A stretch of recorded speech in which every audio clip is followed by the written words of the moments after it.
Subling nagpahinumdom ang Land Transportation Office Region 11 nga daan ang ginabawal ang pagbiyahe sa mga pampublikong kalsada sa mga electric bike kon e-bike.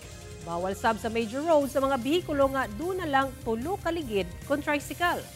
Sumala ni Yuri Lim, ang hepe sa Law Enforcement Section sa LTO 11 sa pagpanubay sa GMA Superradyo Davao. Limitado sa mga pribadong dalan sa mga subdivision ang pagbiyahe sa mga e-bike ug e-trike. Kainumduman nga gimando ni LTO Chief Assistant Secretary Marcos Lacanilaw ang pagpanakop sa maong mga bihikulo sugod Enero sunod tuig nga unang gitakda unta niadtong Disyembre 1 apan gibawi sa opisyal ang pahayag dungan ang pagpakanaog og dugang kamanduan nga magpahigayon una og halapad nga information dissemination.